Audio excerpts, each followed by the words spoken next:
So you will be marked on the content, on the creativity, on involvement of the whole team. These three aspects, and if anything special is done. So these are the four criteria for your marks. Let's start. Om Sahna Bhavatu Sahna Bhunatu Sahaviryam Karvavahai Tejasvinavadhi Tamastuma Vidvishavahai. Om Shanti Shanti Shanti. Guru Brahma Guru Vishnu Guru Devo Maheshwara Guru Sakshat Parabrahma Tasmai Shri Gurave Namaha. Samasta Jana Kalyane Niratam Karunamayam Namami Chinmayam Devam Sadgurum Brahma Vidvaram. So the group which has to, we go in a chronological sequence. So the group which has to present about the birth and the early life of Sankaracharya. Which is that group? First group only, very good. Okay. Hari Om, I am Monisha Vatani, part of Group 1. Our group name is Group Govindam. Hello, I am Mukesh Khandra, part of Group 1. I am Indu Singhania. I am part of Group 1. My group name is Govindam.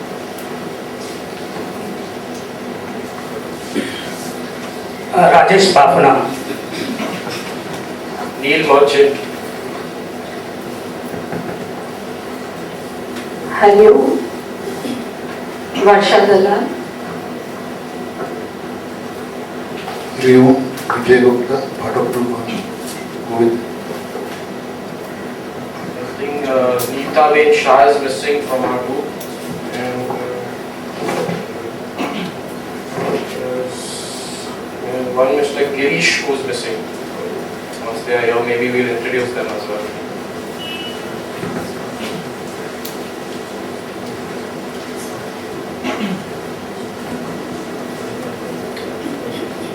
Hari Om. We are gathered here on this beautiful Sunday morning, grateful and blessed to have the opportunity to study the rich life of this great master Sri Adi Sankaracharya. This is a humble presentation of the great guardian angel's life from birth to 16 years. We cannot do full justice to his legacy in a small presentation. Please forgive us for any errors of omission or commission in this presentation, since the data available is varied, sketchy, and inconclusive at times. This presentation is a humble offering in the spirit of Arpan Buddhi and Seva at the holy feet of Puja Gurudev Swami Chinmaya, and an offering to the divinity in all of us. In a short span of 32 years, Sri Adi Sankaracharya achieved a monumental legacy of prose and poetry which is valid even now, 2000 years later. One may ask, why the term Jagat Guru for Sri Adi Sankaracharya? Alexander the Great Conqueror also died at the age of 32. But he wielded physical power to conquer nations. Such glory and fame is transient, whereas Sri Adi Sankaracharya typified the triumph of soul power, which is everlasting. Alexander became the world conqueror for a brief time, but Sri Adi Sankaracharya, a Jagat Guru, a world teacher of all time.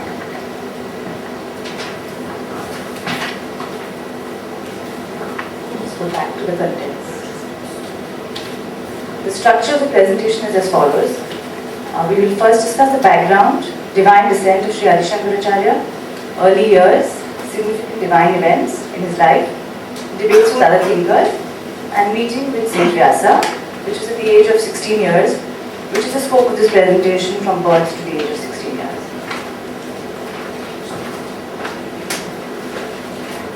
Background. Sri Adi Sankaracharya, estimated date of birth, early 8th century AD, was a legendary philosopher from Kaladi, Kerala, who consolidated the doctrine of Advaita Vedanta. Sri Shankara travelled across India in a short span of his life of 32 years to propagate his philosophy through discourses and debates with other thinkers. He helped in the revival and spread of Advaita Vedanta at a time when religious practices were steeped in strict ritualism due to incorrect and invalid interpretations of the scriptures. Legendary works like Bhaja Govindam, Atma Shatkam, Atma Bodh, Tattva Bodh, Saundarya Lahari and many others are living testimony of Sri Shankara's inimitable style of eloquent prose and lyrical poetry. So what was the state of our Bharat in 7th century AD? In early 7th century AD, Sanatana Dharma in Bharat found itself in a critical condition, its survival being threatened by the following. Ignorance of Vedas, even by the intellectuals of those times, due to the complex language of the Vedas. Propagation of strict rituals. Benign gods and goddesses were transformed into bloodthirsty ones, groveling in sensuality and lust, demanding cruel and barbaric homage from misguided devotees. The influence of Buddhist and Jain religions, peppered with corruption prevalent at monasteries.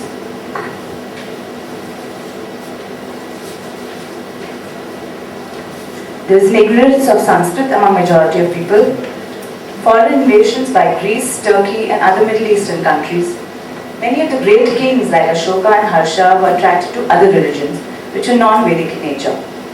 In this critical stage, there was an urgent need of a missionary so that the great inheritance of Vedantic knowledge could be preserved and handed down in its pristine purity to the succeeding generations. This was the time when the great seer of modern times, Sri Adi Shankara, made his appearance on earth. Divine descent. It is said that in the year 788 AD, Shankara was born to Aryamba and Shivaguru, a Nambudri Brahman at Velianad, Kaladi in Kerala, close to present Trichy. The Chinmaya International Foundation is located at the sacred birthplace of Sri Shankara, his mother Aryamba's home. And Pujya Gurudev Swami Chinmayananda has renamed it as Adi Sankaracharya, Milan. At the end of the presentation, we'll spend a few minutes on Chinmaya International Foundation. Shivaguru and Aryamba had prayed to Lord Shiva for a child. Lord Shiva appeared to Shivaguru in a dream and blessed the couple with a child. On being offered either an all-knowing and virtuous but short-lived son, or one who would live very long but without any special virtue or greatness, they preferred the first alternative. Shivaguru named him Shankara, the one who would grant, that is Kara, happiness summer to those who resort to him, i.e. a bestower of happiness.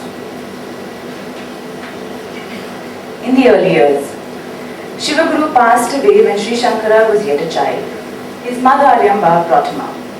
Sri Shankara proved to be a prodigy and completed his Vedic and Sanskrit studies very early in life. Shankara's faith in God, even as a young brahmachari, was intense. The events that unfolded began revealing his divine avatar. By the age of 8, Shankara mastered the 4 Vedas. By the age of 12, Shankara mastered all the scriptures and became Sankaracharya, an authority on all scriptures. By the age of 16, Shankara composed his magnificent Bhashyas, the commentaries. And by the age of 32, Shankara attained Mahasamadhi. Now here are some remarkable events from Sri Shankara's early life. The Kanakadhara Stotra. Young Sri Shankara had gone to beg for alms as a brahmachari is ordained to. He came across a house of a lady in utter poverty. On seeing the young brahmachari, the lady's heart melted, but she expressed great sorrow that she was unable to offer even a small quantity of food. With utmost humility, she offered the only dried amla fruit left in the house. The young Shankara, moved by the miserable condition of the large-hearted lady, instantaneously composed to him on Lakshmi, known as the Kanakadhara Stotra, praying for relief of the family. Goddess Lakshmi instantaneously showered the house with cold amlas. It is believed that daily repetition of Kanakadhara Stotram alleviates poverty. A lesson for all of us to stop tracking share prices on CNBC TV 18 and start cracking on the Kanaktara Stotram. As they say, seek Vishnu, Lakshmi will follow. Yet another brilliant event from his life was about the river changing course. Once, Sri Shankara's aging mother fell unconscious while returning from a bath at the river, which was far from her home at Kaladi. Sri Shankara invoked the river goddess and prayed that she change her course and flow near their home so as to facilitate his mother. The following morning, the people of Kaladi were struck with awe when they found that the river indeed had changed its course, giving in to the young brahmachari's earnest appeal. It is said incidentally that the term Kaladi it means in Malayalam and Kannada under the feet, under Sri Shankara's feet. This incident symbolizes the river flowing under his holy feet. The next incident was yet another spectacular event leading up to Sri Shankara taking sannyas. The crocodile incident. 8-year-old Sri Shankara felt the call of sannyasa, but his mother Aryamba was unprepared to part with her only son. One day, when Sri Shankara was bathing in the river Purna, a crocodile dragged his leg in. He appealed to his mother to allow him to take sannyas since he had a short life ahead. Aryamba knew that her son would remain alive, though in the robes of a sannyasi. Aryamba consented to Sri Shankara's request and the crocodile released his hold. Shankara was now free to embrace sannyas and entrusted his mother with his relatives. Aryamba was still grieving over Sri Shankara's decision, said that her consent was only for sannyas, but Sri Shankara would have to return to perform her last rites. Here the crocodile is an allegory for Maya, living in the river of Samsara, preying on us individuals as jivas. Escape from Maya is possible through renunciation.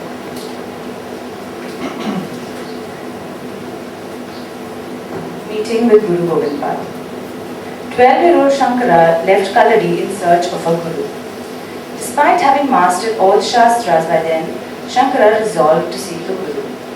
He found his guru on the banks of the river Narmada in Govindam, disciple of the famous Gaudapad, the author of the famous Karika on Mandukya Upanishad.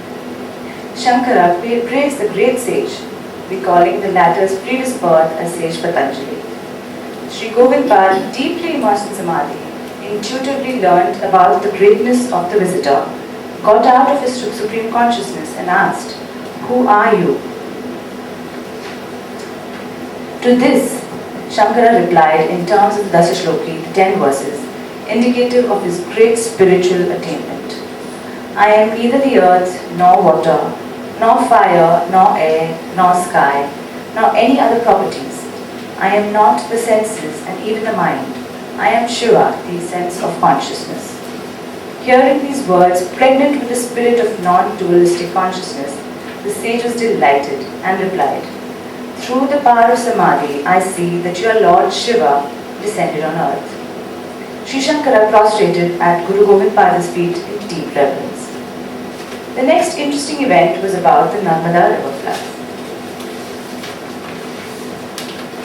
Sri Shankara performed a miraculous feat of containing the flood waters of Narmada into his kamandalu.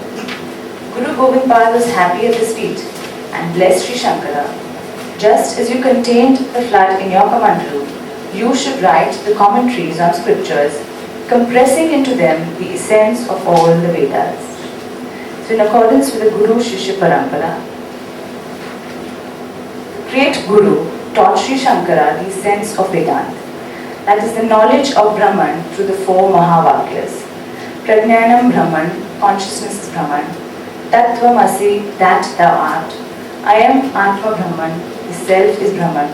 And Aham Brahmasmi, I am Brahman. Sri Govind Pad asked his gifted disciple to go to Varanasi, where all learned men converged. He blessed Sri Shankara to write commentaries on the Brahma Sutras. Sri Shankara then proceeded to Varanasi. It is commendable indeed that Sri Shankara traversed the length and breadth of the country without any modern means of transport. Sri Shankara at Varanasi. One day when Sri Shankara was going with his disciples to the Ganges, he noticed an outcast coming with a pack of 4 dogs. When asked to move aside by Shankara's disciples, the untouchable replied, "Do you wish that I move my everlasting Atman, the self, or this body made of flesh?" Realizing that the untouchable was none other than Lord Shiva himself and his dogs, the 4 Vedas, Shankara prostrated himself, composing 5 shlokas known as the Manisha Panchakam. Lord Shiva blesses Sri Shankara to write a commentary on the Brahma Sutras in order to refute prevalent false theories. He blessed Sri Shankara, "You will spread the knowledge of truth and appoint competent disciples as guardians of the Vedic path in different parts of the country." The Manisha Panchakam conveys the message that once a person has attained self-knowledge, considerations such as his caste are totally irrelevant.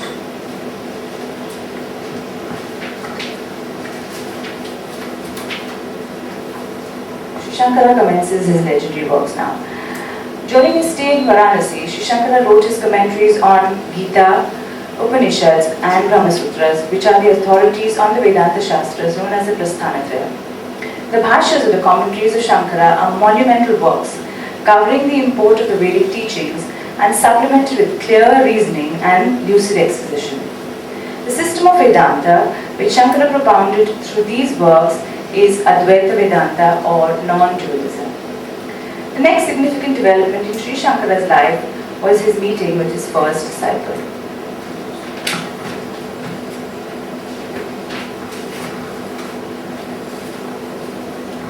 At Varanasi, Sri Shankara met his first disciple, an illustrious young brahmachari, Sanandana. Shankara taught his disciple Sanandana the commentaries in great depth. Sanandana's devotion to study, austerity in life, and capacity to understand the subtleties of philosophy endeared him to Shankara, at the same time generating jealousy in others. So one day when Sri Shankara called Sanandana, who was on the other bank of the Ganges, to come immediately, Sanandana, little realizing that he would drown, starts walking on the river. With the grace of the Guru, a lotus appeared in the water at every step. When asked how did he cross the river, Sanandana explained that when the Guru calls, he simply obeys his Guru without any worry. Sri Shankara thus named him Padmapad or lotus-footed. Sri Shankara's tirelessly organized debates reflecting his magnetic leadership qualities is one example. Shankara's refutations of other philosophies. Sri Shankara's commentaries on the Prasthanatraya restored among the masses the true understanding of Atman, the all-pervasive divinity. Sri Shankara debated against false arguments and theories with relentless logic and outwitted the deluded who were opposing the true unified concepts enshrined in the Vedas and the Upanishads. Sri Shankara raised the Atman to the status of the Supreme Being through his doctrine of the identity of the individual spirit with the Supreme Being. And now, a turning point in Sri Shankara's life is meeting with sage Vyasa. One day, an old Brahmin appeared before 16-year-old Sri Shankara on the banks of the Ganges. The Brahmin sought Sri Shankara's explanation on the Brahma Sutras and entered into a long debate. After a few days of debate, it struck Sri Shankara's disciple Padmapad that the Brahmin was none other than sage Vyasa, and he revealed this to Sri Shankara. Sri Shankara prostrated before sage Vyasa. Sri Vyasa blessed Sri Shankara that his commentaries would be famous for refuting all opposing doctrines. With words of joy, Sri Shankara expressed his desire to cast off his physical frame. And sage Vyasa said, "No, you should not end your life now. There are many leaders of hostile schools of thought, and you will have to defeat them. I hereby grant you a boon. May you live for another 16 years till the age of 32 by the blessings of Lord Shiva. Your commentary will shine till the end of time." Shankara prostrated before sage Vyasa. And we thus come to the close of the presentation with a befitting tribute to Sri Shankara by Pujya Gurudev Swami Chinmaya. Selfless and unassuming, this mighty angel strode up and down the length of the country, serving his motherland and teaching his countrymen to live up to the dignity and glory of Bharat. Establishing mathas, opening temples, organizing halls of education, this mighty master left nothing undone. The motto on group motto is Seek Govind, who is the self, within the self, by the self. This motto has been inspired by Swami Swami Chinmaya from his book Meditation and Life. Pujagurudev has said, what is Samadhi? It is to live in the present, independent of the past and future. It is the revealing culmination of meditation. Seek it yourself. Each will have to reach there all by himself, in himself, with no other vehicle than himself. Hari Om, Jai Shankara. Thank you. We have a video that we would like to present now.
Chinmaya International.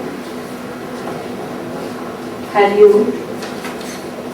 We don't wish to take more of time, but just because we have given this presentation and we mentioned about Chinmaya International Foundation, we would like you all to know about this foundation and the work of it, which is ongoing program.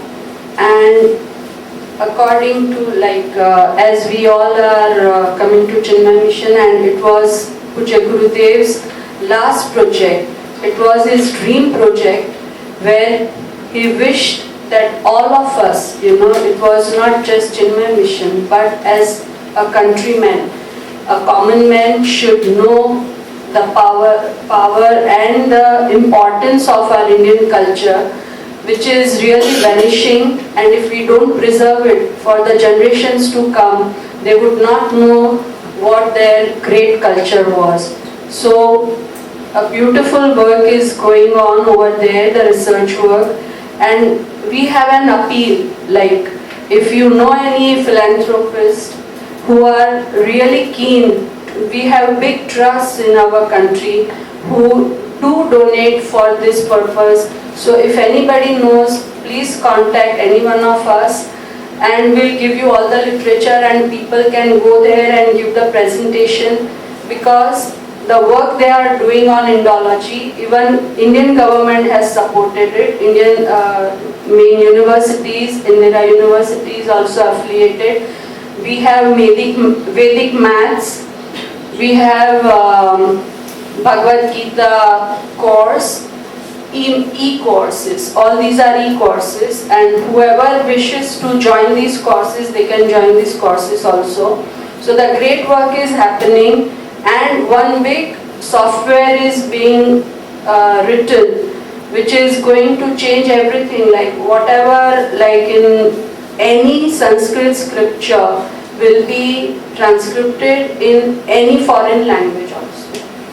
So for this research work also, we need many supports. So if anybody knows, thank you very much. If anybody wants to see now also, I have some literature we can show you.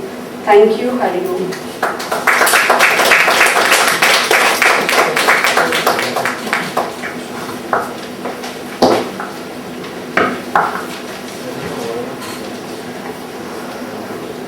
Group which has to do the rest of the life of Sankaracharya from 16 to 32, the missionary life, which is the group.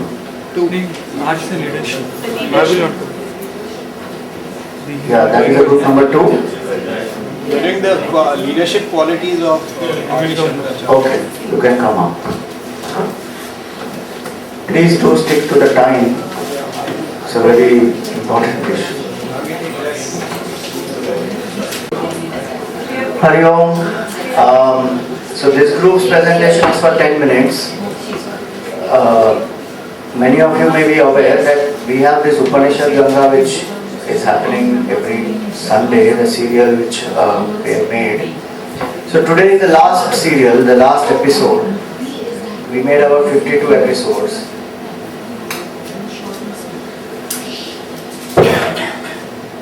So the last episode is today, and incidentally the last episode happens to be on Sankaracharya. So at 10 o'clock we will watch that. So if the other 3 groups are there, right? That we'll have to do next week. Yeah.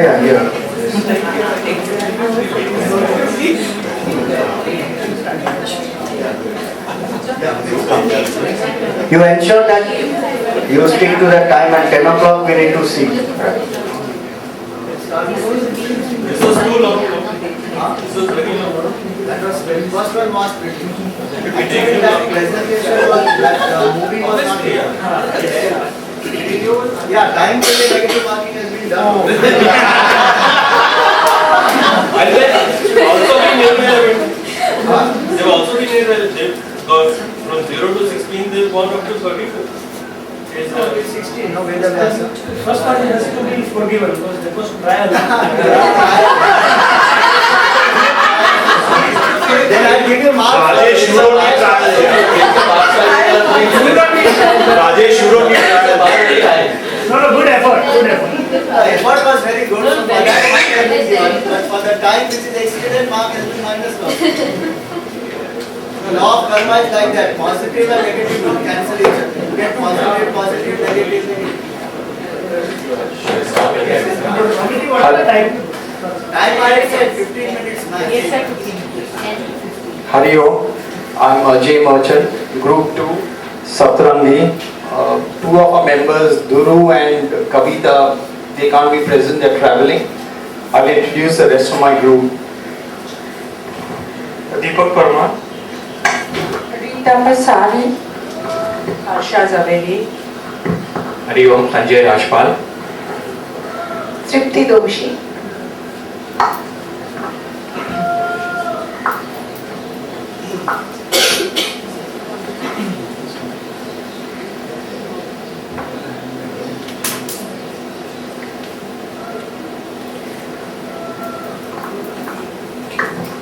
Satrangi or Sankarangi?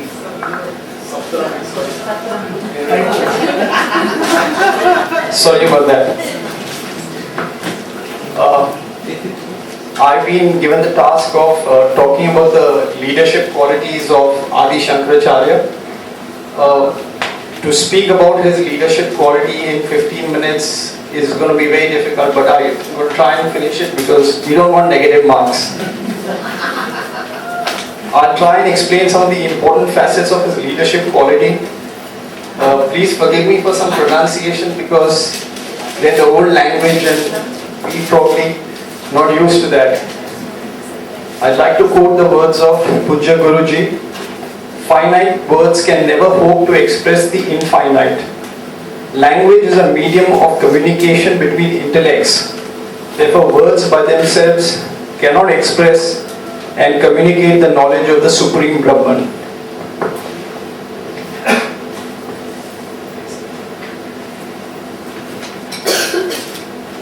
I posed this slide out here asking all of you here in the audience, was Adi Sankaracharya an individual or an institution?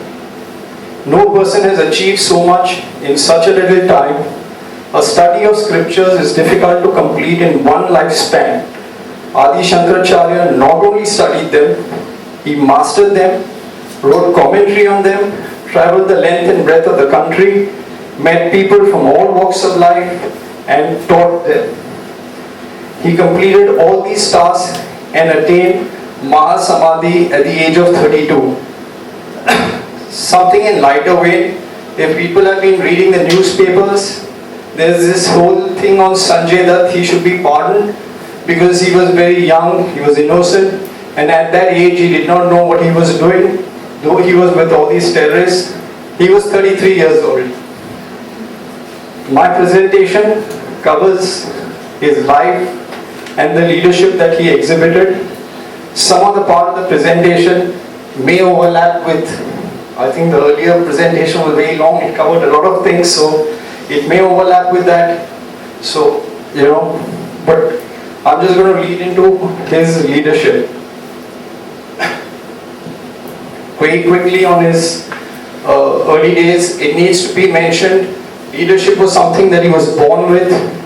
Group 1 has spoken about his birth, where his parents go, visit the Shiva temple, Lord Shiva appears in their dream and he blesses them either with a child who lived long but an extremely intelligent child, or somebody who would live long but a dull child. The parents chose the former. So that's a little bit about his birth. Shankara was a child prodigy. He mastered the alphabets at the age of 3. He could read and even understand the books. At the age of 6, he composed a book, Bala Bodha Samagra. A little bit about Shankara. He was ready for sannyas, but he did not want to leave till he got the blessing from his mother. The story of him, bathing in the river with the crocodile catches his feet, and he asks his mother that if you allow me to renounce, the crocodile would let me go. And the mother, out of love, says, okay. And that's what he says. Samnaya Stotam, I have renounced. He then seeks a guru and he goes to Guru Govindam Acharya, with whom he stayed for 3 years, and he learnt the scriptures and the yogi techniques. Out here, one very important thing, before he was leaving, he told his guru he wants to dwell on 3 things. 1, the Brahma Sutra, the Veda Sutra. 2, Upanishads. 3, the Bhagavad Gita. He wrote a full commentary on these 3 and he advocated the philosophy of Advaita, one without a second. When Adi Sankaracharya was arriving at the scene, the country was in turmoil. You had ritualism widely prevalent, a decadent Hindu society, very fragmented. The purpose to write was ritual. The first was the ritualist, who essentially believed in just rituals, which is a part of Vedanta, but it's not the only part. What Adi Sankaracharya was addressing the ritualist, he said that rituals are means to an end and not an end in themselves. All actions performed are limited, results are quick but not permanent. Adi Sankaracharya did not want to settle for temporary results. The second challenge that the country was facing was Buddhism. Buddhism was spreading fast. However, they did not believe in the Vedic philosophy. They did not believe in humans able to experience God.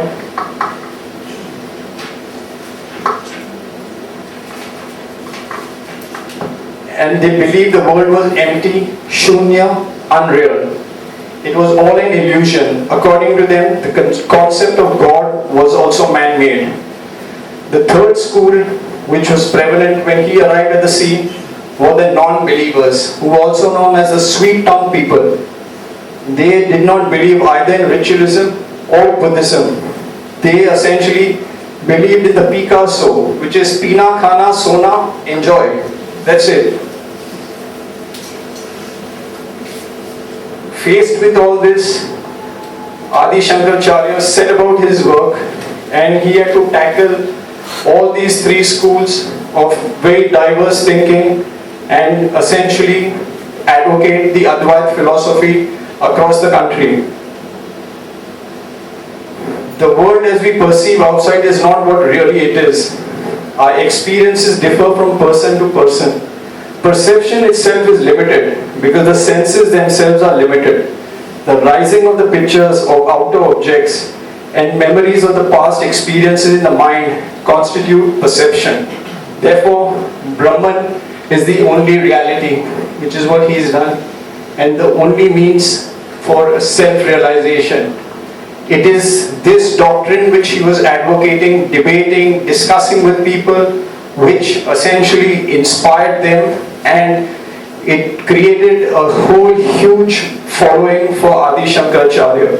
Thus, at the very tender age of 12, Shankara became Sankaracharya because he was known as Acharya, and this is at the age of 12. There are some important events which did happen from his childhood till his Mahasamadhi. So this is one of the events that happened. Adi Sankaracharya, this is again group 1 has spoken about it, but very quickly. Adi Sankaracharya, he is walking on the road. He comes across a Chandal, also known as untouchables, and he asks him to move from the road. The Chandal says, "What do you want me to move? This body, which comprises of food, which I have and which you have, which are different, or the Atman, which you advocate, which is the same in both of us?" So Adi Sankaracharya realizes, and he asks for the revelation of who this person was, and it was none other than Lord Shiva, who blesses him and says, "Eradicate all false and superstitious ideologies that plague the country then by composing commentaries for the scriptures and spreading their true message among mankind." Broadly, as a leader, what in my very limited understanding and limited time that I have spent, I understood his objective was to establish the victory of Advaita Vedanta, Brahman or self-realization of one underlying God principle. The Acharya also conceived India as one cultural unit, and therefore cultural unity of Bharat was his objective. Here is a quote from Martin Luther: "A genuine leader is not a searcher for consensus, but a molder of consensus." That is exactly what Adi Shankaracharya did. He came into the scene when there was complete diverse views and there was no Vedantic philosophy. And for him to bring about this change is stupendous. I very quickly highlighted some of his writings. I'll not get into it, but just a comment on the Pratikriya books. These are for students who are starting off. It's a more simpler language for them to understand.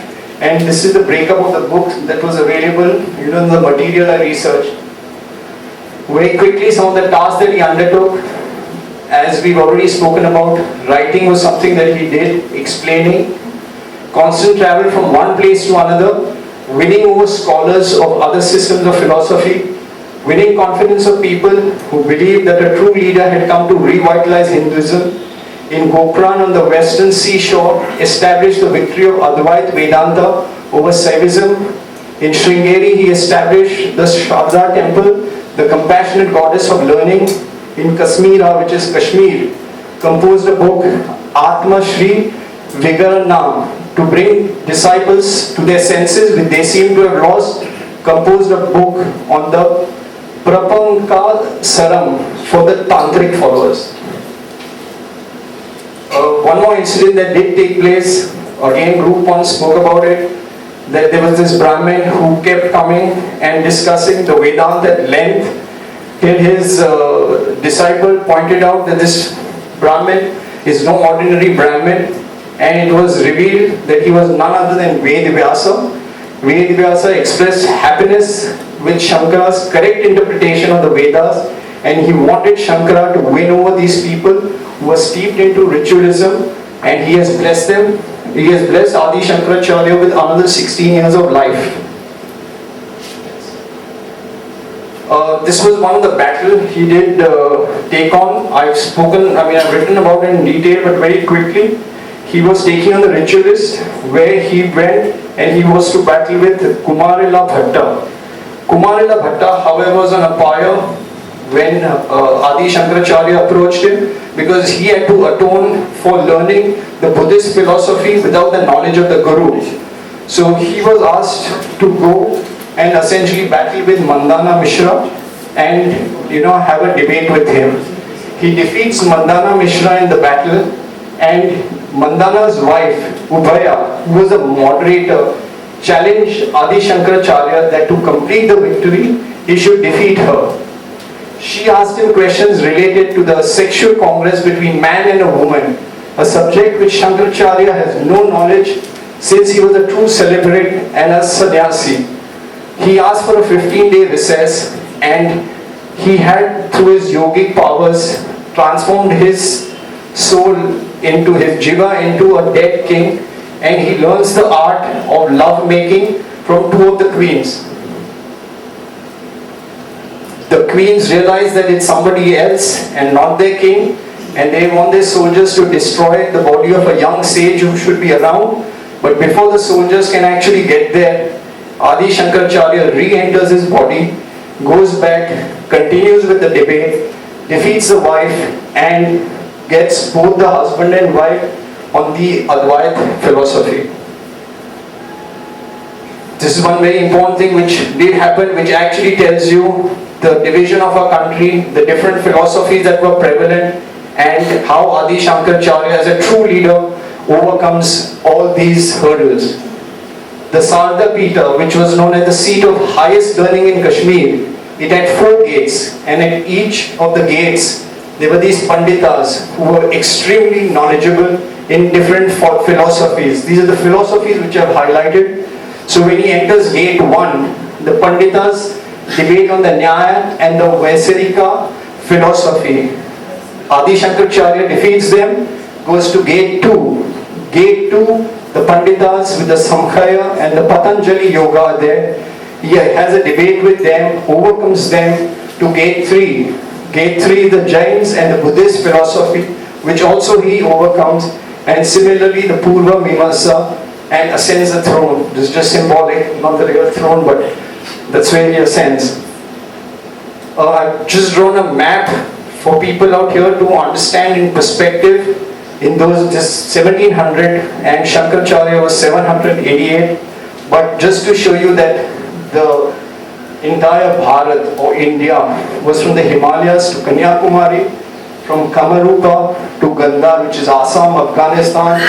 There's Adi Sankaracharya also in Nepal. He has essentially walked the length and breadth of this country 3 times.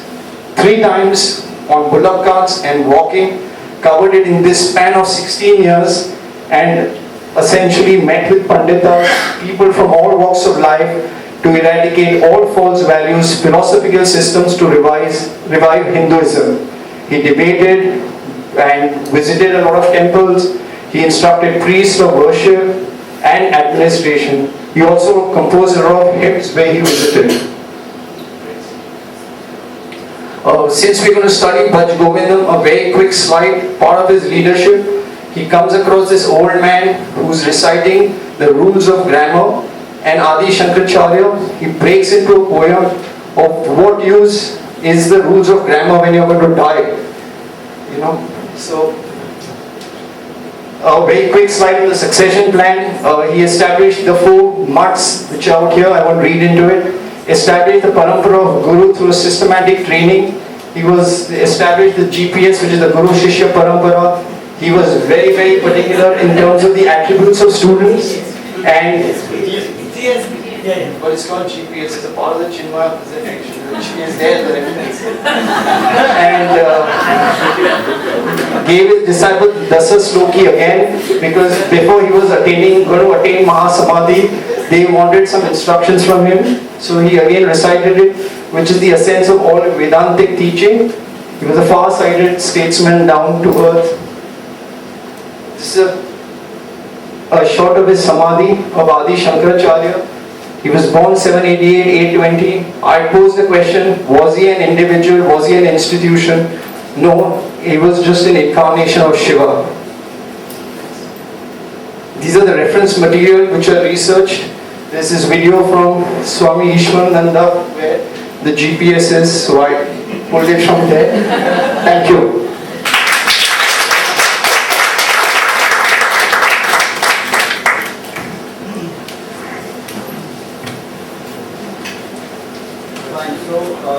Both the groups well done. I will give the feedback for each group when all the groups are finished.